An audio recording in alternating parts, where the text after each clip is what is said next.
அன்பே சிவமாகிய உங்கள் அனைவருக்கும் வணக்கம். உங்கள் ஆம்பூர் ஆஸ்ட்ரோ அசோகன்.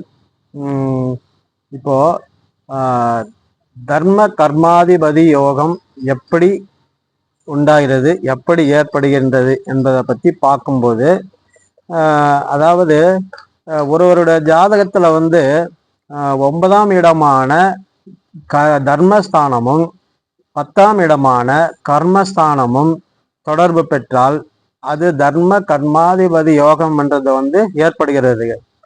இந்த யோகம் உடையவர்கள் பார்த்தோம்னா கோயில்கள் கட்டும் பாகியம் பெற்றவர்களாகவும் அல்லது கோவில்கள் திருப்பணிகளில் ஏற்றும் நடத்தும் பாகியத்தை பெற்றவர்களாகவும் அமைகிறார்கள் என்பது இந்த ஜோதிட சாஸ்திர விதிப்படி இந்த தர்ம கர்மாதிபதி யோகம் என்றது உண்டாகிறது.